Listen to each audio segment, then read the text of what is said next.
Hello, sensitive souls. Welcome to Surviving to Thriving. I am Tammy Goen, your host and high sensitivity coach.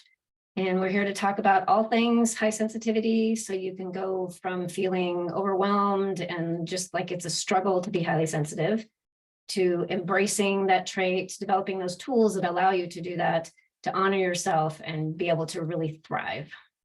So I'm so glad to have you here. And this month we've been talking about self-care, and we're going to wrap that up this week. And as I mentioned in the description, we're going to talk about first making some comparisons to others, and then some other ideas, just generally speaking, about self-care and some tips and tools. And then I'll take you through a little exercise that will hopefully help with that calming ability for your self-care. So first, I would just want to share my screen really quickly. And that has moved. One moment, please. Okie doke. Well, I might not be sharing that because Zoom has changed. So I have this really lovely slide to show you, and oh, there we go. Okay. So let me share this with you. So it's not just me that talks about, needing self-care. So I just wanted to show this, this lovely quote from Eleanor Brown. Rest and self-care are so important. When you take time to replenish your spirit and your body, it allows you to serve from the overflow. You cannot serve from an empty vessel. And as I have talked about before, sometimes, people are used to the idea of, like put on your oxygen mask first, and then you can help everybody else. And I've often used the adage also, like if you have a pitcher, kind of like Eleanor was talking about, and you want to fill a bunch of glasses, if you have nothing or just a little, an inch or so in your pitcher, it's not going to go very far. And so that's what I've been talking about. Hopefully you're feeling a little bit better about that, over the month, that it's important and it's a necessity to take care of ourselves first, and not see that as just like an extra. Okay, so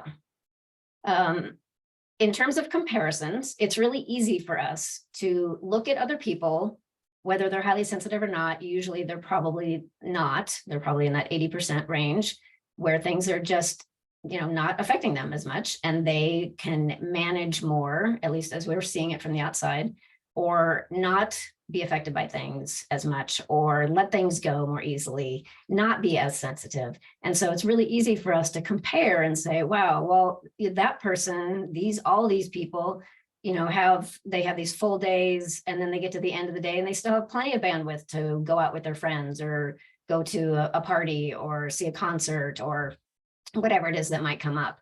And, they can go through an entire week and then get to the weekend and just want to party and have a really great time and have all this energy. And I find that I just get there and I need that entire weekend to regroup, so I'm ready for Monday. So it's easy to make that comparison and then fall short, feel like we're not keeping up with the Joneses, if you will, without having that level of overwhelm. We can push ourselves, right? We can make ourselves at the moment have that energy to connect and do all the things that sounded good that morning or earlier that week.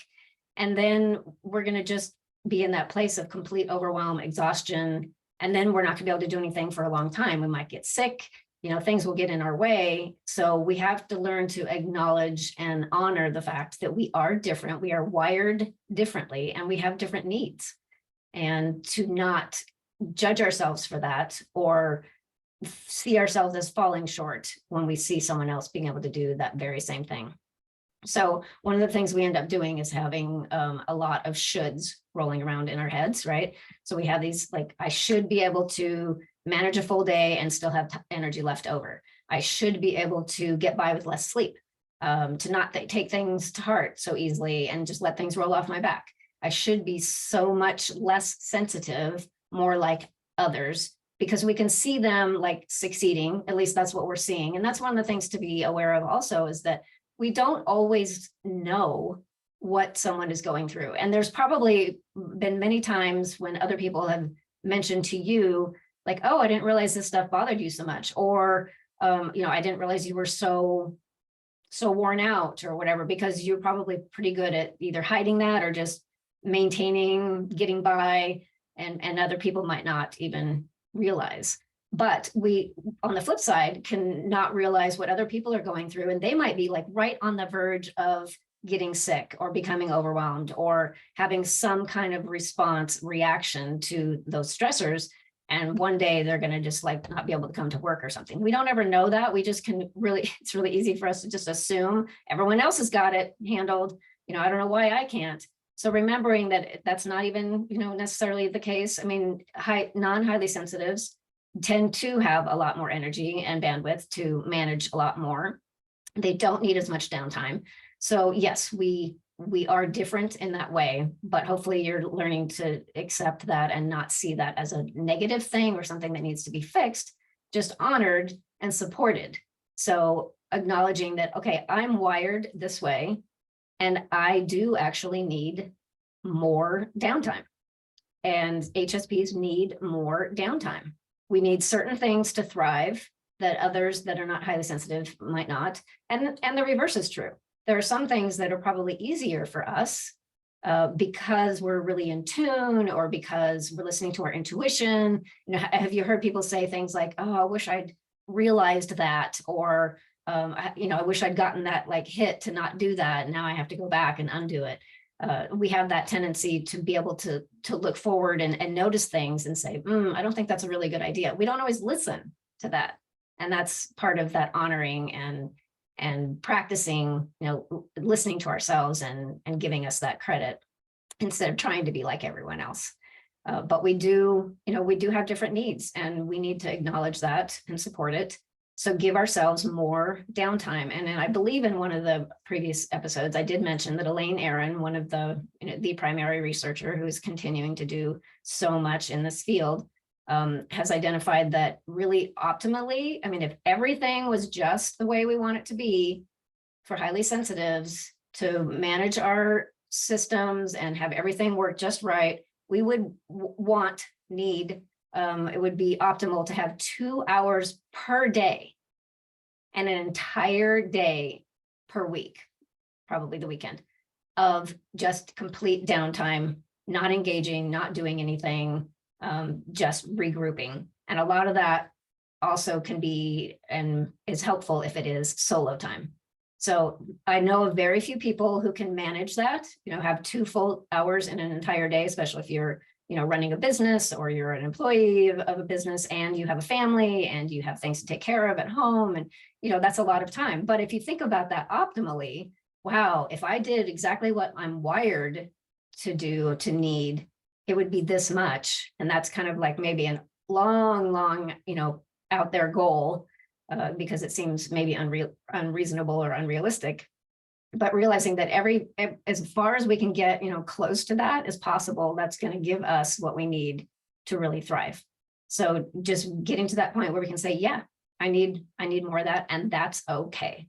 And others need more of other things that I can provide, whether that's compassion or, an ear to listen to their woes or whatever that other people are maybe not going to make the time for, those kinds of things. So we do have things to offer that others don't, and we do have needs that others don't. So we really need to acknowledge that.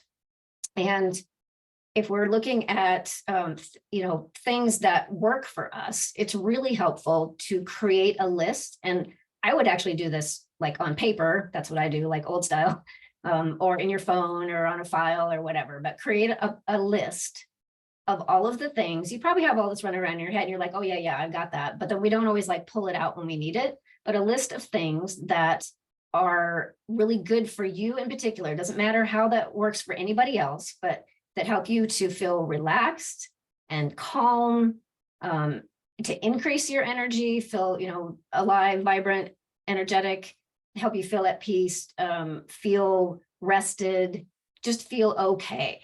Create a list of those things that help that, and have that to go to when you're starting to feel depleted and you say, yeah, I'm feeling tired and kind of run down. What can I do to charge myself up?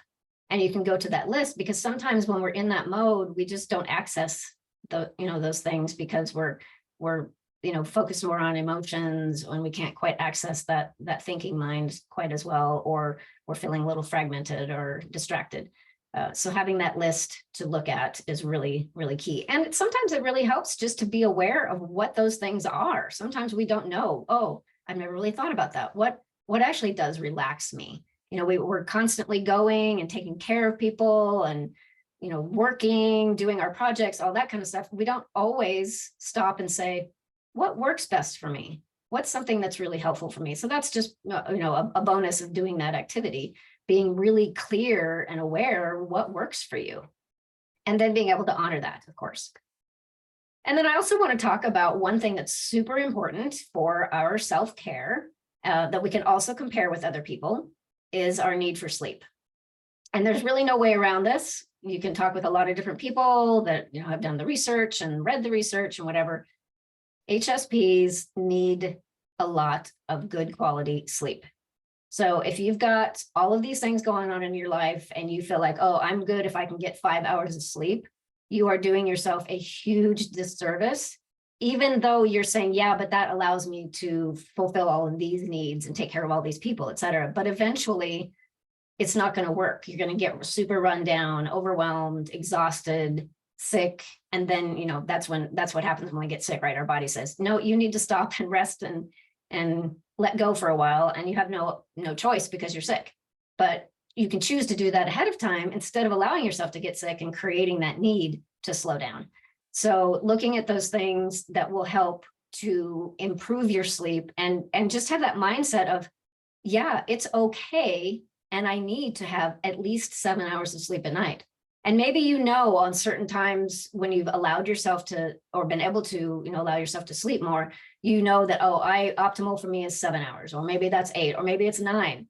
But somewhere around in there is really, really key, because what happens is if we don't have that recharge time while we're sleeping, where we're just totally, disconnected from our thoughts and worrying about the day, then we can stay in that fight, flight, freeze, fawn mode 24/7. So we can wake up and not even really be rested because we didn't get that good quality sleep, because our brains were just never really shut off and we're processing.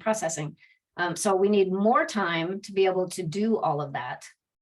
But then I also want to just share some ideas on how to make that sleep better, because again, we get wrapped up in everything and we're doing and taking care of, and we need to shift that focus and say, oh, what do I need to do to be able to gear myself for really good sleep tonight? So one of my main recommendations is always to pick whatever your bedtime is. Let's say you go to bed at 10 o'clock, which is my time. By 9 o'clock, it's time to completely unplug.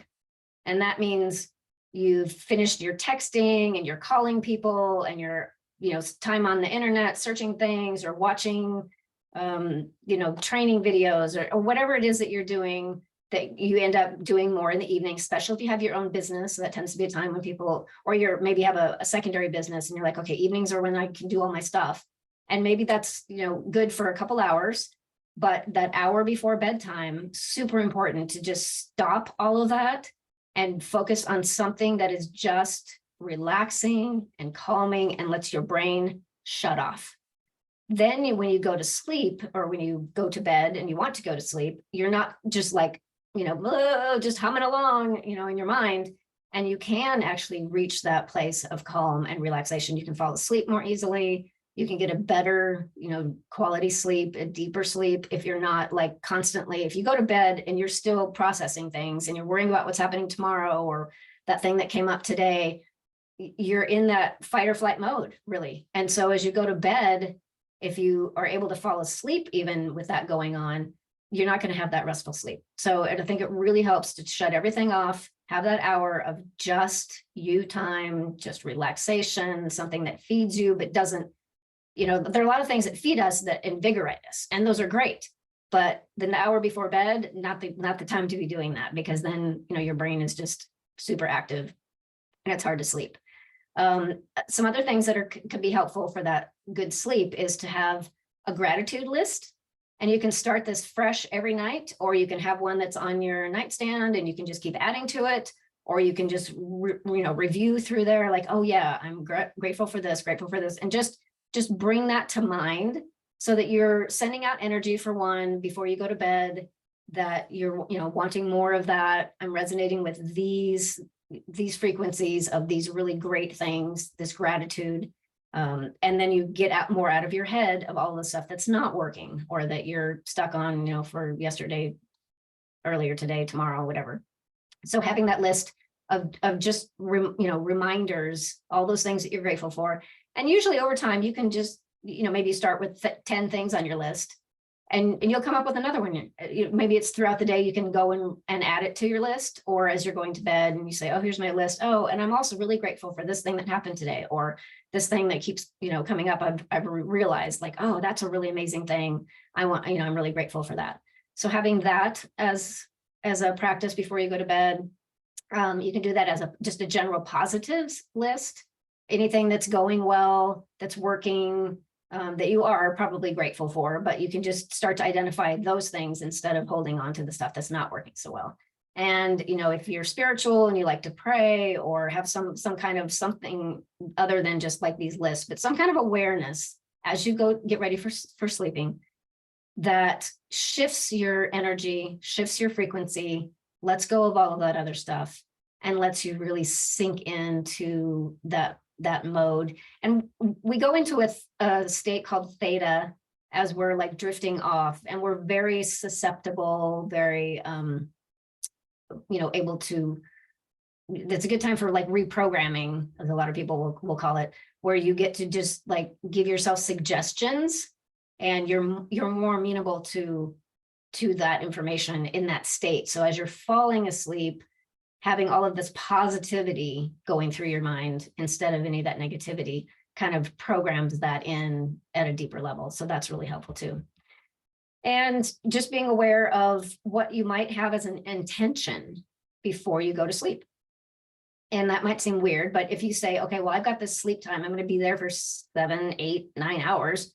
Let's do something with that. And you can actually set an intention to have that time for, say, healing. It's like, okay, as I'm sleeping tonight, I'm going to have this intention that my body is going to be healing better, or, at a more accelerated pace or something. Or I'm going to wake up in the morning feeling refreshed and, have all kinds of ideas popping in my head that'll feel very creative or something. So you can have some kind of an intention as you go to sleep that's obviously positive, so that you are in that vibration and you can continue that through the night, so that when you wake up in the morning, you are rested and you do have, good energy and you're ready to start your day. So, and just as a little aside on that, I also recommend, and a lot of people will, as soon as you wake up in the morning, that's a really great time to meditate, because you're kind of in that theta state again. And you haven't really gotten going with things. But a lot of us tend to just like immediately pick up the phone and check emails or texts or whatever, and your brain immediately goes to, let's go, go, go, go, go. And then your body feels that fight or flight, and you were just in this really great, relaxed, comfy place. And it's like this shock to your system, like, whoa, okay, here we go. We're on 100%, 110%. So when you start off in the morning, it's nice to have these gratitude practices, or just pay attention to your breathing or meditate or do something that's calm and lets you ease into the day. You'll still be very productive. You'll probably be more productive, and you'll get things done, but you don't have to like jump immediately into that. It's like, okay, I had this great night's sleep, let's go. So give yourself that ability to just kind of ease in. Highly sensitives tend to do really, really well with a very slow, easy morning, very gradual. So that's a focus too. So before wrapping up today, I would actually like to just teach you a really quick version of deep muscle relaxation exercise. And this is something that I taught myself when I was back in college, actually. I learned it as a relaxation technique, but I used it specifically for falling asleep, because back then I wasn't aware of all of this, high sensitivity stuff. I was doing a lot of good things, but I just really, really had a hard time shutting my brain off at night and being able to just relax and get to sleep. It would be 45 minutes, an hour and a half. I just was constantly going. So I trained myself using this technique specifically to fall asleep. So you can use this as just relaxation, getting your body used to how to relax. And you would do that during the day, sitting up in a chair so you don't fall asleep. But in this case, if you're using it to be able to fall asleep, if you're to really help you just shift that crazy thinking brain, this is really good for that. So it's just a deep muscle relaxation. Considering time, I'll just take you through it really pretty quickly. But you can lengthen it if you'd like. And when I was teaching it myself, I would spend detailed time in each section twice, go through the whole body afterwards a couple times, and then I was able to fall asleep. And then eventually I didn't even need to do that. All I had to do was just do the whole body all at once, and then I would be out. And it has carried forward pretty well. If there's something really on my mind and I'm needing to relax more, I can do that to help myself fall asleep, and it's very, very effective. So wherever you are, if you can do this right now, go ahead and close your eyes if that's comfortable. Take a couple nice deep breaths. And as we're going through this, just know that you can, again, be very more specific with the different body parts. I'm going to do it really briefly today. So we're going to start focusing first on the head. When you do it later, you can separate different parts of the head. But so just pay attention to your whole head, your face, the back of your head, your ears, your jaw, all of those muscles in that whole area, the whole head. And go ahead and hold your breath for a moment, and then tighten down. You can do this if nobody's looking at you, hopefully, because people are very conscientious about this or concerned about it. But you're going to like tighten up all the muscles in your face, in your head, your ears, your jaw, especially. Hold that really, really tight while you're holding your breath. And then as you exhale and release, then let all of those muscles go. And just be aware of how your head feels now. And then we're going to move down to the upper part of our upper body. So our shoulders, our neck, front and back, upper chest, upper back. Hold those muscles really super tight. Hold your breath.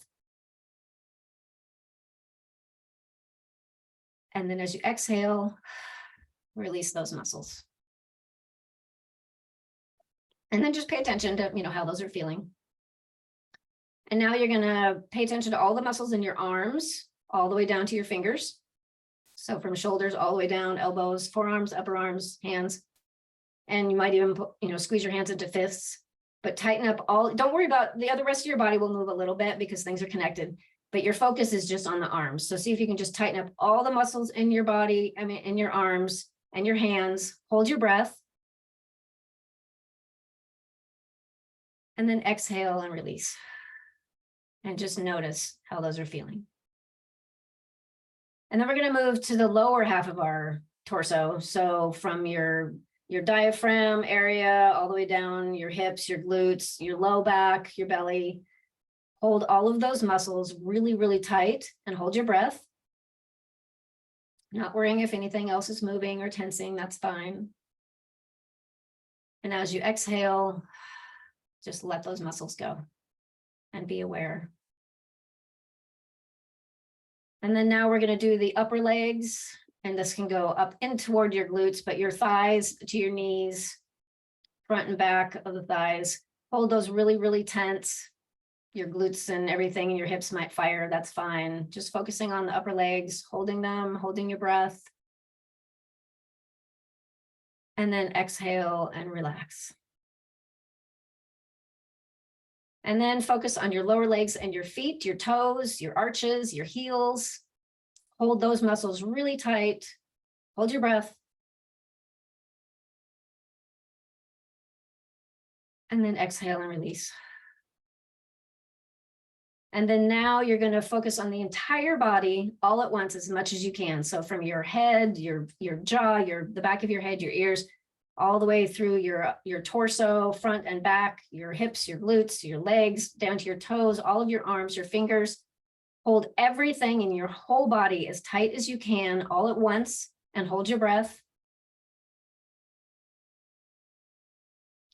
And then with a huge exhale, knowing everything's letting go, just release your whole body, just let it all go. And just notice how your body's feeling now. And as you're doing this on your own, when you have more time, you can separate, like I said, you can have like the top part of the head and the bottom part. You can isolate more within the torso if you want, or the legs. The arms, you can do just upper arms and then just lower arms and hands. And then you can do each section that you do twice for that extra impact, because you're really getting that comparison of, oh, this is what tense is, and that's what relaxed is. And we like that. So if you do that a couple times, it gets more obvious. So doing that as, taking as much time as you want. And then at the end, you can do the whole body a couple times. And then by then, you're probably going to be feeling pretty relaxed, and your brain has been focused on, tensing all of those muscles. So you're probably not thinking as much, and you are able to shift into that mode of, further relaxation, or in this case, if we're talking about using it for sleep, being able to, because you'll be doing this in bed. I guess I didn't mention that. If you're doing this for sleep, you're going to be in bed, ready to go, light out, just like you were going to try to fall asleep, and then do this. So if you can't get through the whole thing and you fall asleep, sweet, right? But if you get through the entire thing, you should at that point probably be pretty relaxed, and then probably more able to shift into that sleep mode. So hopefully that was really helpful. And you can use it for just relaxation. You can use it for sleep specifically, so that, because you can really, really work on that, getting really good quality sleep, and that will make everything better. If we don't have really good sleep, we're just not 100% on, for sure, especially for highly sensitives. So next month, I will be focusing on energy and what we can do with our energy systems, because a lot of people will have issues with us. Like, I don't know what to do with all this energy. I'm just absorbing all this stuff, and I'm feeling people's energy, and it's wiping me out. So we're going to talk about that next month.